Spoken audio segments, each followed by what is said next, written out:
It started with a weekend hike. Just a short, innocent hill climb. Our destination, one of the many ancient pagodas tucked into the mountain that surrounded Beijing. It was an October day of azure sky, and the air was crisp and amicable, leaving a subtle, sweet note on our tongues as we climbed the hundreds of stairs to the temple. It was called the Way to Heaven. But as we hiked, my fiance, Jay, grumbled that it should have been called the Highway to Hell. Ah, teaching, noblest of professions, the withered crone whispered from behind a plume of incense. She sat atop an overturned plastic bucket in the bottom level of the pagoda. But something tells me that you're not content to teach. There is an unmet hunger in you. The air around this gargoyle of a woman seemed to flicker with staticky sparks. For a moment, she looked young and elegant, her long, raven black hair cascading halfway down her back. In the next second, I saw a crown of bleached bones set atop her head, her lush hair transformed into giant black feathers as her onyx pupils swelled to occupy her entire eyes. And then I blinked, and reality reasserted itself. Tell me what you want, and it is yours, she croaked, so long as you are willing to pay the price. Relax, babe. What's the worst that could happen? I said with a smile. I want fame, I confessed. Might as well go for it, right? I have a YouTube channel and it only has a few hundred subs right now. I want to go viral. And you're sure that you're ready to pay the price, teacher? She spat out lousy, teacher, as though it were the worst invective she knew. I'm ready, I answered as I turned to Jay with a wink. How much will it cost us? The witch demanded 50 RMB, just a few bucks. Seems like a fair price, I remarked to Jay with a smirk. The hag had Jay and I light some incense before we left. Heed your dreams, were her last words to me before we departed. That night, I dreamt of Isabella, one of my most, getting a 92 on the end of semester exam that my AP Bio students were taking the following day. The next night, as I graded the exams, I came across Bella's. I scored it, noting that she had achieved the 96 that she needed for an A. Almost without consciously registering what I was doing, I flipped to the second section of the exam booklet and erased 2 correct answers, substituting incorrect ones before changing the grade on the front page to a 92, an A-. I couldn't explain how, but I knew intuitively that this was what I was supposed to do. A single A- wasn't going to kill anyone, right? Besides, Bella had gotten a little obsessive about her grades, I rationalized. It might even do her some good to have to come to good terms with a less than perfect performance. At the same time, I scoffed at myself for succumbing to this temple balderdash, for falling victim to such rank superstition. I resolved to put the deal with the old crone out of my mind from then on.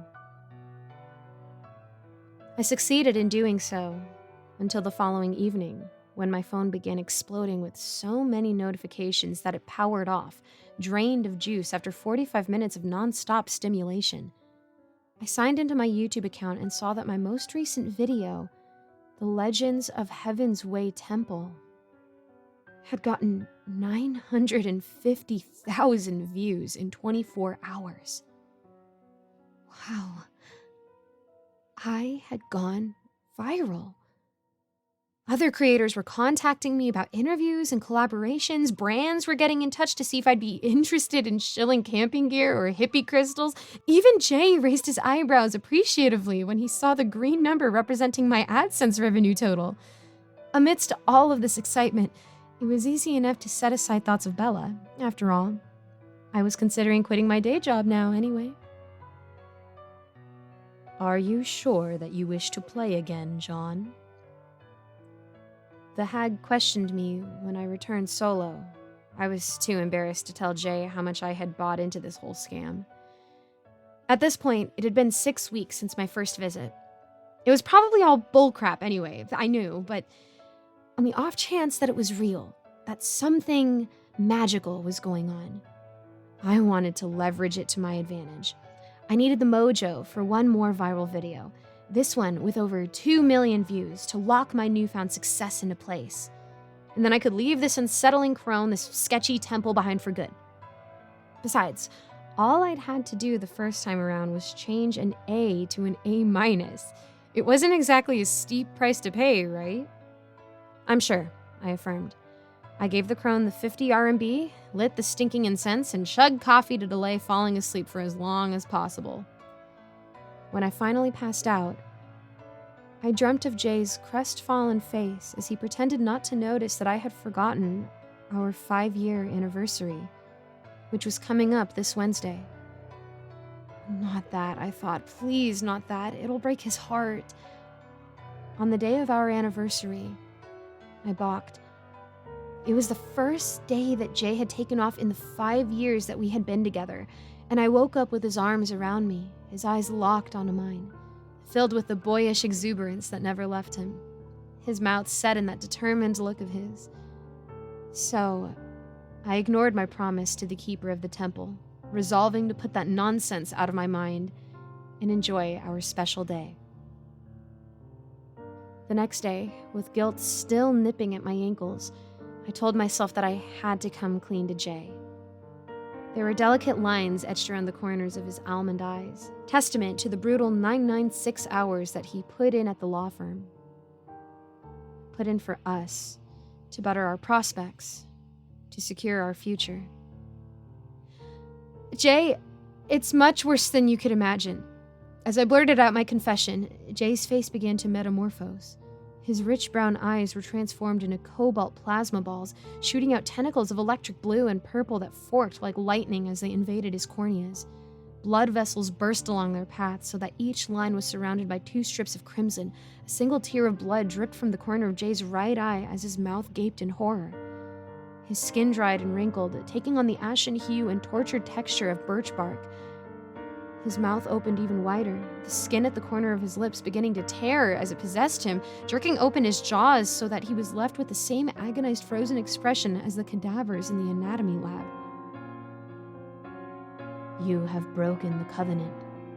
Pay the price or prepare for annihilation.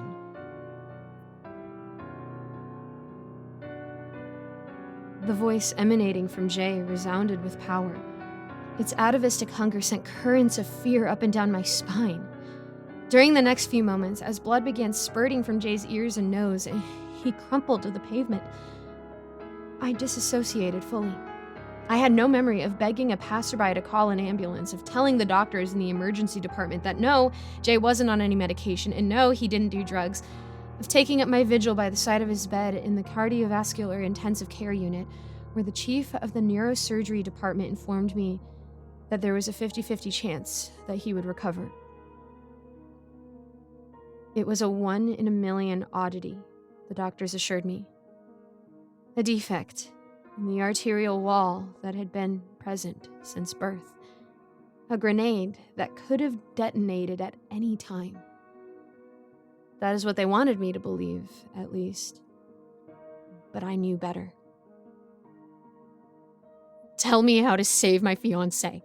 I growled at the hag, my eyes watering from the acrid fumes of the incense as I throttled her. Back, fool, she spat, throwing me against the far wall of the pagoda with amazing strength. She drew herself up to her full height, 12, 14 feet, a cape of black feathers cloaking her skeletal frame. I realized then that she was wearing a human pelvis atop her head.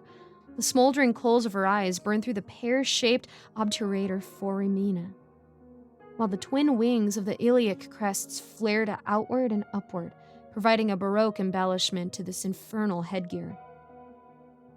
The pyramidal heft of the sacrum slid down her forehead and over her nose, covering her like armor as she fumed and bellowed.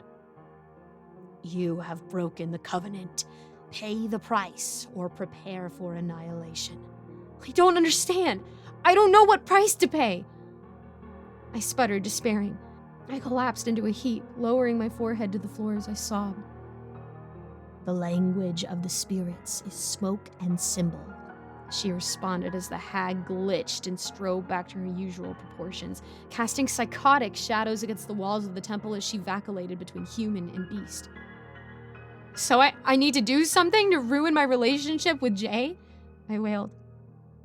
The time for simple action is past, child, the hag responded, and in her wretched tones I thought I detected an iota of sympathy.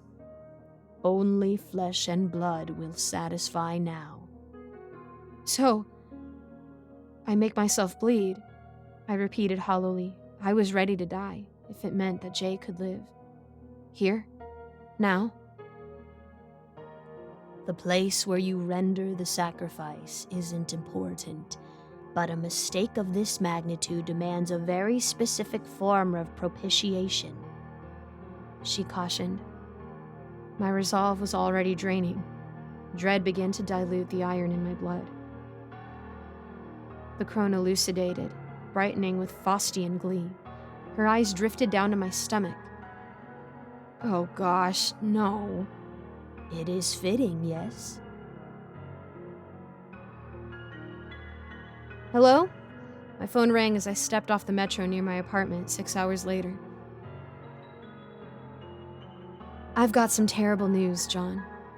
It was Alice, the high school's head administrator. Yes? My stomach had already been shredded.